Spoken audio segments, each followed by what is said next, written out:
Hello everyone, you are on the channel. Who created it and how? Today we're diving deep into the history of law to answer a fascinating question. Who created the very first law code? When you think of ancient laws, what comes to mind? For many, it's the famous phrase, an eye for an eye, a tooth for a tooth. This principle is widely associated with the Code of Hammurabi, one of the most famous legal documents in history. For a long time, it was believed to be the absolute first. But is that the whole story? Stick around, because we're about to uncover a legal history that's even older and more complex than you might think.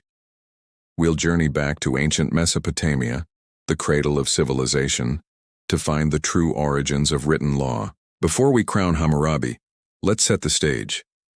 We're in ancient Mesopotamia, the land between the Tigris and Euphrates rivers, in what is now modern-day Iraq. This region was a hotbed of innovation. Cities were flourishing, writing had been invented, and complex societies were forming. With more people living together, trading and owning property, disputes were inevitable. How do you resolve a disagreement over a borrowed donkey? What happens if a builder's house collapses? To maintain order and ensure justice, societies needed a standardized set of rules that everyone could follow. This need for consistency and fairness was the driving force behind the creation of the first law codes. It was a revolutionary idea. Instead of relying on the whims of a powerful individual, judgments would be based on written, publicly known laws. So let's meet our first contender, a ruler who predates Hammurabi by several centuries. His name is Ur-Nammu, founder of the third dynasty of Ur, a powerful Sumerian city-state. Around 2100 BCE, Ur-Nammu commissioned what many historians now consider the oldest surviving law code in the world. Imagine that, a legal document written over 4,000 years ago. The Code of Ur-Nammu wasn't discovered in one perfect piece. Instead, it was painstakingly reconstructed from cuneiform tablets found in the cities of Nippur, Sippar, and Ur. Cuneiform, if you're not familiar, is one of the earliest systems of writing, created by pressing a wedge-shaped stylus into clay tablets. What was actually in the Code of Ur-Nammu? The prologue is magnificent. It states that the king was chosen by the gods to establish equity and justice in the land, to banish malediction, violence, and strife. His goal was to protect the vulnerable, the orphan, the widow, and the poor, from the powerful and the rich. This tells us that from the very beginning, law was seen as a tool for social justice. The laws themselves were surprisingly sophisticated.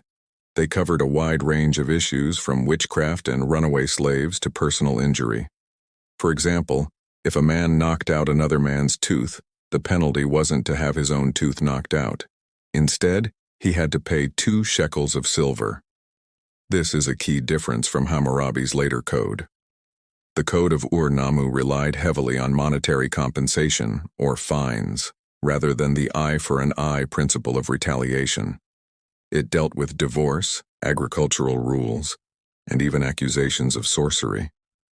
It was a comprehensive attempt to regulate society fairly. But wait, the story gets even more interesting. There's another, even earlier law code that we only know about through references in other texts. This is the Code of Urukagina, from the city-state of Lagash, dating to around 2400 BCE. That's about 300 years before Ur-Nammu. Urukagina was a reformer king who claimed he made a pact with the god Ningirsu to not deliver the orphan and the widow to the mighty. His reforms were aimed at combating corruption. He fired corrupt officials, returned stolen land, and set rules to protect the poor from exploitation by the wealthy and powerful priests. For instance, he regulated the fees for divorces and burials to prevent price gouging. Unfortunately, no complete copy of his code has ever been found. We know of its existence from other clay documents that praise his reforms. So, while Urukagina's laws are technically the oldest we know of, Ur-Nammu's code is the oldest one we can actually read and study today. It's a tantalizing glimpse into an even deeper legal history that remains partially hidden from us. Now let's fast forward a few hundred years to about 1754 BCE. This brings us to the famous king of Babylon, Hammurabi. His law code is, without a doubt, the most celebrated of the ancient world. Why? Well, for one, it was discovered in a much more complete and impressive form. In 1901, French archaeologists found a massive black stone stele, standing over 7 feet tall, in the ancient city of Susa. Carved at the top is an image of Hammurabi receiving the laws from Shamash, the Babylonian god of justice. Below this image are nearly 300 laws, meticulously inscribed in cuneiform. This monument was a powerful piece of public art and propaganda. It declared to the world that Hammurabi's rule was based on divine justice. Copies were placed in public squares across his empire so that anyone who could read, or have it read to them, would know the law. The Code of Hammurabi is famous for its principle of lex talionis, or the law of retaliation. An eye for an eye, a tooth for a tooth. This sounds harsh, and in many ways, it was. However, it's important to understand the context. This principle applied primarily to social equals. If a nobleman blinded another nobleman, his own eye would be blinded. But if he blinded a commoner, he would just pay a fine. Justice was not equal for everyone. It depended heavily on your social status, whether you were a nobleman, a commoner, or a slave. The code covered everything: commerce, contracts, family law, and professional liability. For example, if a builder constructed a house that collapsed and killed the owner, the builder himself would be put to death. It was a brutal but clear system of accountability. Hammurabi's code provided a detailed blueprint for a functioning society, and its influence was immense, shaping legal thought for centuries to come. So let's compare these ancient codes. We start with Urukagina's reforms around 2400 BCE, focused on curbing corruption and protecting the vulnerable. Then comes the Code of Ur-Nammu around 2100 BCE, the oldest surviving code, which favored fines and compensation over physical retaliation. Finally, we have the Code of Hammurabi around 1754 BCE, known for its eye for an eye principle and its detailed class-based system of justice. What this shows us is not a single invention, but an evolution of legal thought. Early lawmakers were grappling with the same fundamental questions we still face today.